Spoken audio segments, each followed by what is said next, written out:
Boanerges. Depuis tout à l'heure, il m'accompagne, à ma vitesse.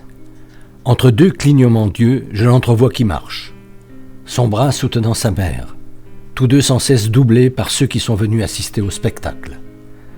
La touffe de ses cheveux châtains dépasse les fichus ternes qui recouvrent leur tête. Il y a beaucoup de femmes. Je n'avais pas réalisé jusqu'ici combien la plupart sont petites. C'est devenu un homme. Qu'il est loin l'adolescent qui émergeait à peine de l'enfance quand je l'ai appelé Simon et André. Ils revenaient de jeter l'épervier dans la mer. Un peu plus loin, Jacques et Jean réparaient un filet avec Zébédée, leur père. J'ai invité Jacques. Au regard de Jean, j'ai compris qu'il ne voulait pas quitter son grand frère. J'ai interrogé des yeux Zébédée, qui a acquiescé. Et Jean est venu, lui aussi.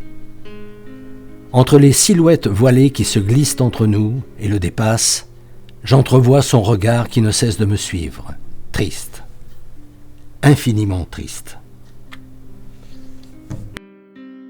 Pourquoi me supplie-t-il des yeux? Il ne comprend pas.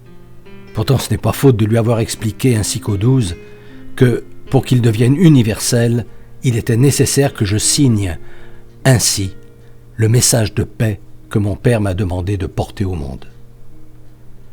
Cet épilogue, toi, Jean, Boanerges, toi qui ne me lâchais pas d'une semelle pour ne pas perdre une de mes paroles, toi qui étais devenu pour moi comme un petit frère, n'étais-tu pas, plus que les autres, préparé à l'entendre?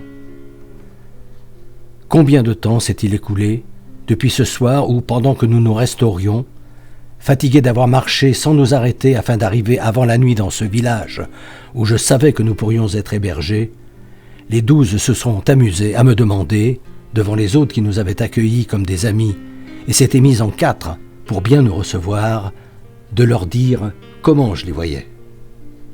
Je me suis plié au jeu de bonne grâce, donnant à chacun le surnom qui lui convenait, ce qui, chaque fois, ou presque, provoquait un éclat de rire. Parfois, un bien vu. J'avais gardé Simon, Jacques et Jean pour la fin.